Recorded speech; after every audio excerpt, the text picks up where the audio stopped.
نہیں. آپ نے بولا کہ واجب. قرآن کے اندر اللہ رب العالمین سورہ یوسف آیت 40 کے اندر، سورہ یوسف آیت 67 کے اندر، الانعام آیت نمبر 57 کے اندر واضح فرماتا ہے کہ قانون فقط اللہ کا، قانون فقط اللہ کا، ٹھیک ہے، اور کسی کا کوئی قانون نہیں. ٹھیک ہے.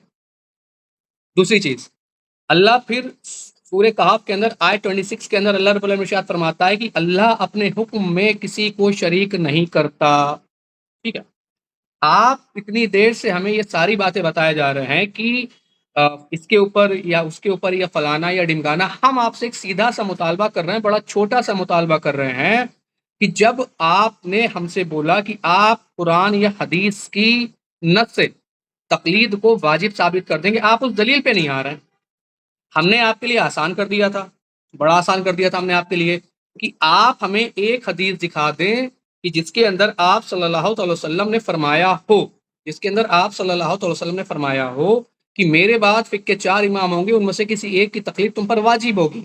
بڑی حیرت کی بات یہ ہے کہ وہ امام جنہیں کبھی بھی ریٹائر نہیں ہونا قیامت تک، وہ قیامت تک جو ہے وہ اسی کے اندر کام کرتے رہیں گے، وہ ریٹائر نہیں ہوں گے.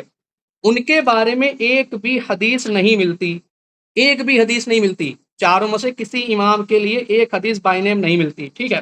لیکن کیا مسئلہ ہے کہ جو امام مہدی قرب قیامت آئے گا بڑے مختصر سے وقت کے لیے، ان کے بارے میں ابو داؤد کے اندر بالکل صحیح سند سے حدیث ملتی ہے کہ میرا اہل بیت سے ایک شخص آئے گا جس کا نام مہدی ہوگا اور وہ دنیا کو انصاف سے بھر دے گا. 42 ابو داؤد اور 42 دونوں حدیثیں امام مہدی کے بارے میں ملتی ہیں بائی نیم. لیکن کیا بات ہے کہ امام ابو حنیفہ جو جسٹ 100 سال کے بعد آنے والے ہیں، ان کے بارے میں ایک حدیث نہیں ملتی بائی نیم. چلیے اب رمیش بھائی ہمارے جوائن کر چکے ہیں لگ رہا ہے. جی بھائی جوائن کر چکے ہیں الحمدللہ.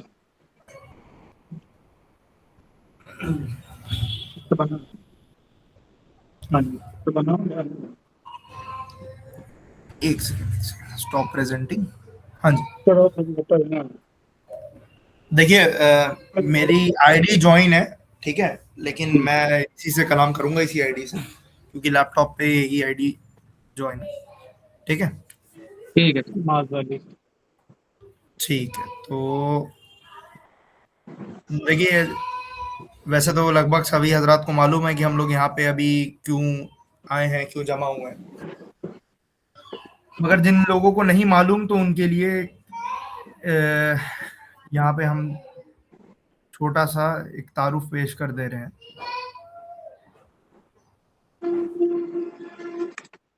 رمیش بھائی ابھی تھوڑا میوٹ کر لیجیے، ہم بیسک انٹروڈکشن دے دیں سب کو، پھر آپ جب باری باری سے ہم لوگ بول لیں گے.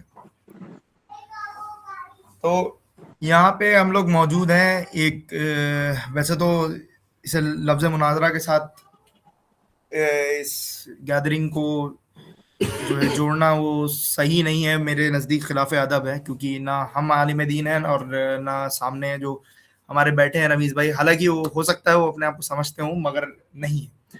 تو اس کو لیکن for the sake of the debate let's call it a مناظرہ. ہمارا ٹاپک جو آج ہے وہ ہے تقلید ائمہ اربعہ،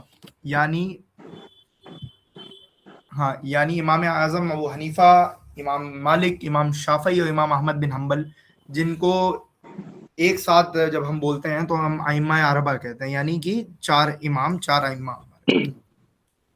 تو اہل سنت والجماعت کا موقف اس بنیاد پر یہ ہے کہ جب ہم کسی بھی مسائل کو مرتب کرتے ہیں قرآن حدیث سے، تو ہر انسان اس قدر قابل نہیں ہوتا کہ وہ قرآن و حدیث سے خود سے جو ہے مسائل کو نکال سکے. تو ہمیں تو ایک غیر مجتہد کو، جو مجتہد وہ شخص ہوتا ہے جس کو قرآن و حدیث کے اتنے علوم پر اس کی نظر ہو جس کی بنیاد پر وہ قرآن و حدیث سے خود بنا کسی کی مدد کے مسائل نکال سکے، مرتب کر سکے. مگر امت میں جتنے مجتہد آج تک گزرے ہیں رسول اللہ صلی اللہ علیہ وسلم کے زمانے سے لے کے تا قیامت، ان کو ہم ایک تسبیح پہ ہو سکتا ہے گن سکیں. باقی جو پوری امت ہے وہ غیر مجتہد کی کیٹیگری میں آتی ہے، جن کو اتنے علوم پہ مہارت نہیں ہوتی کہ وہ خود سے قرآن و حدیث سے مسائل نکال سکیں. تو اب ہم یہاں پہ اب شرائط ڈسکس کرنا چاہیں گے، جو جس شرائط کی بنیاد پر یہ مناظرہ اچھے طور طریقے سے اور صحیح سے ہو سکے گا. شرائط کی پہلے تو ہم رمیز بھائی سے یہ پوچھنا چاہیں گے کہ رمیز بھائی خود یہ مناظرہ کریں گے کہ ان کے بغل میں ایک فیصل بھائی ہمارے ہیں، وہ کیونکہ وہ پہلے کرنے والے تھے، تو متکلم طے کر لیں گے کہ ان دونوں میں سے کون ہے، اور پھر جو ہے ہم آگے ٹرمز اینڈ کنڈیشنز پہ ڈسکشن کر لیں گے، اور پھر سیکوینس کی بھی بات کر لیں گے کیسے ہوگا.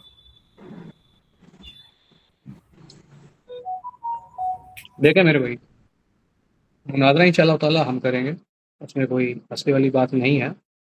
اور بات رہی شرائط کی، تو یہ آپ نے جب ہم سے کال پہ بات کی تھی تو آپ نے ہم سے کہا تھا کہ آپ نص سے، قرآن و حدیث کی نص سے امام ابو حنیفہ یا دیگر جو ائمہ ہیں 3، ان کی تقلید آپ نص سے واجب ثابت کریں گے. ٹھیک ہوگی بات؟ اچھا، بات شروع کرنے سے پہلے یہاں ہم اپنا پورا ایک مقدمہ لوگوں کے سامنے رکھ دیں تاکہ انہیں واضح ہو جائے کہ تقلید کے پوائنٹ آف ویو، تقلید کے اوپر میرا نظریہ کیا ہے. ایک سیکنڈ رمیز بھائی دیکھیے، ایسا ہے ابھی شرائط اور مقدمہ نہیں کے لیے ہم نے نہیں آپ کو ابھی موقع دیا. ابھی آپ متکلم بتائیے کون ہے، آپ بولا ہیں تو یا ہم فیصل؟ کریں گے، بولا تو ہم کریں گے، آپ کریں سنا نہیں آپ نے؟ بس. اب دوسری چیز جو ہے، پہلے شرائط، یہاں سے مناظرہ شروع ہو جائے گا اگر آپ مقدمہ پیش کرنا چالو کر دیں گے تو میں مناظرہ شروع ہو جائے گا. ہم چاہ رہے چلے ہیں کہ چلے پہلے آپ ٹرمز اینڈ کنڈیشنز جو ہے طے ہو جائیں، اور ٹرمز اینڈ کنڈیشنز میں جو ہمارا مقدمہ جو ہے وہ ہم بیان کریں گے، آپ کا مقدمہ جو ہے وہ آپ بیان چلے کریں آپ گے. بیان کر لیں پہلے. ہاں ہم میوٹ کر دیں نا، آپ بیان کر لیں. ہاں میوٹ کر لیجئے. اب ہم ہاں دعویٰ کیونکہ آپ کی طرف سے ہوا ہے، آپ خلاف اجماع امت ایک دعویٰ کر رہے ہیں، تو مقدمہ آپ بیان کریے پہلے کہ آپ کا اصل میں مقدمہ کیا ہے. ہمارا جو مقدمہ ہے وہ آپ بیان مت کیجیے، ہمارا یہ کہنا ہے یہاں کہ ہو گئی بات آپ کی؟ ہیلو. جی آپ بولیں، آپ اپنا مقدمہ پیش کریں کہ آپ کا ٹھیک ہے، مقدمہ کیا ہے. آپ سے جب ہماری کال پر بات ہوئی تھی تو آپ نے بالکل واضح کہا تھا کہ آپ قرآن اور حدیث کی نص سے تقلید کو واجب ثابت کریں گے. ٹھیک ہو، پہلی چیز.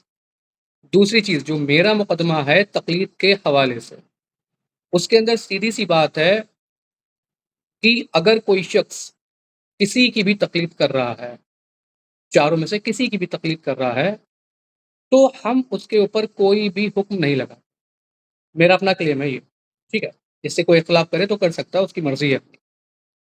ہمیں مسئلہ جب ہوتا ہے کہ جب یہ کہا جاتا ہے کہ ان ائمہ کی تقلید واجب ہے. جب ان ائمہ کی تقلید کو واجب کہا جاتا ہے تو پھر انڈائریکٹلی ہمیں گناہ گار کہا جاتا ہے. ٹھیک ہے، اور گناہ گار جو ہے وہ جہنم میں چلا جائے گا. تو جب کسی کی جنت اور جہنم کسی کی تقلید کو کرنے یا نہ کرنے سے طے ہو رہی ہو تو پھر اس کے اوپر نص قطعی چاہیے ہوتی ہے. تو آپ نے ہم سے یہ کہا بھی تھا کہ آپ قرآن و حدیث کی نص سے ان چاروں اماموں کی تقلید کو واجب ثابت کریں گے. ٹھیک ہے میرے بھائی. تو اب آپ جو ہے اس اپنے جو آپ نے کلیم کیا تھا اس کلیم کو آپ پورا کر دیں میرے بھائی. قرآن و حدیث کی نص سے آپ ان 4 ائمہ کی تقلید واجب ثابت کر دیں.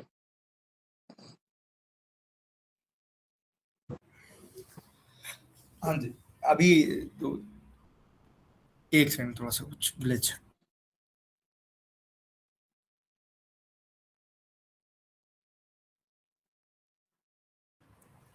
ہاں جی دیکھیے، پہلی بات تو جو حکم آپ لگا رہے ہیں، پہلی بات تو آپ حکم لگانے کے اہل نہیں ہیں، ٹھیک ہے. لیکن چلیے یہاں پہ for the sake of the debate let's consider کہ آپ حکم لگا رہے ہیں، وہ وہی مقدمہ ہے، ٹھیک ہے، کہ بھائی غیر واجب. ٹھیک ہے، تو پہلے تو اصولی طور پہ ہم اس بات کو ہی سمجھ لیں کہ غیر واجب اجمے کے خلاف، تو غیر واجب کا کوئی اصول ہوتا ہی نہیں ہے کہ جس بنیاد پر آپ غیر واجب کا حکم لگا سکیں. دوسری چیز رمیز بھائی نے ہمارے یہ بولی کہ جو ہے ان کو تکلیف اس بات سے ہے کہ ہمیں یہ گناہگار کہتے ہیں اور یہ گناہگار ہونے کی بنیاد پر جو غیر مقلدین ہیں وہ جہنم میں جائیں گے. ٹھیک ہے, تو اس میں تو دو کنڈیشنز ہی آ سکتی ہیں, یا تو وجوب ثابت ہوگا یا تو وجوب ثابت نہیں ہوگا. تو دونوں میں سے ایک تو شخص گناہگار ہے جو تقلید کر رہا ہے, کیونکہ جو شخص غیر واجب کو واجب کہے اور اسلام کے جو احکام شرعیہ ہیں ان میں غلو کرے تو وہ بھی اپنے آپ گناہگار ہے. تو صرف یہ تھوڑی نہ ہے کہ آدمی کوئی چیز کسی چیز کو واجب کہا جائے اور جو شخص واجب پہ عمل نہیں کر رہا تو صرف وہی گناہگار ہوگا, بلکہ جو شخص اگر غلو کر رہا ہے وجوب کے لیے تو وہ بھی گناہگار ہوگا. ہاں, اس کے علاوہ دوسری چیز یہ کہ جو شرائط مناظرہ ہیں پہلے ہم وہ طے کر لیں. مقدمے پیش کرنا, آپ کی جو پہلی ٹرن ہے آپ اس میں مقدمہ پیش کریں. ہم کیونکہ رمیز بھائی یہاں پہ ہمارے مہمان ہیں تو ہم رمیز بھائی کو ہی پہلی چانس دیں گے کہ وہ شروعات کریں مناظرہ. ٹھیک ہے, تو ہم ایک بیسک ابھی آپ کو, ابھی کیونکہ ٹائمر نہیں شروع ہے, ابھی ہم موٹی موٹی بنیادی باتیں کر رہے ہیں اور شرائط مناظرہ طے کریں گے اور جو سیکوینس ہوگا مناظرے کا اس کی بات کریں گے. تو جو مناظرے کی شرائط ہم نے رمیز بھائی کو بھیجی تھی اور ان میں سے کچھ چیزیں انہوں نے اعتراض کیا تھا, ہم اپنی شرط اور اعتراضات دونوں ہی یہاں پہ کوٹ کریں گے. تو ٹاپک آف دا ڈیبیٹ از تقلید آف ائمہ اربعہ. ٹھیک ہے, یعنی 4 اماموں کی تقلید, خصوصی طور پر 4 اماموں کی ہی تقلید, اور ہمیں یہی ثابت کرنا ہے. رمیز صاحب کا چیلنج یہ تھا کہ ہاں اللہ اور اس کے رسول کے علاوہ کسی کی تقلید جائز نہیں. ٹھیک ہے, اس لفظ پہ بھی میں دوبارہ آؤں گا کہ یہاں پہ اللہ اور رسول کی تقلید نہیں کی جاتی ہے, اللہ اور رسول کی جو ہے اطاعت کی جاتی ہے. اور ان لفظوں میں بہت فرق ہے.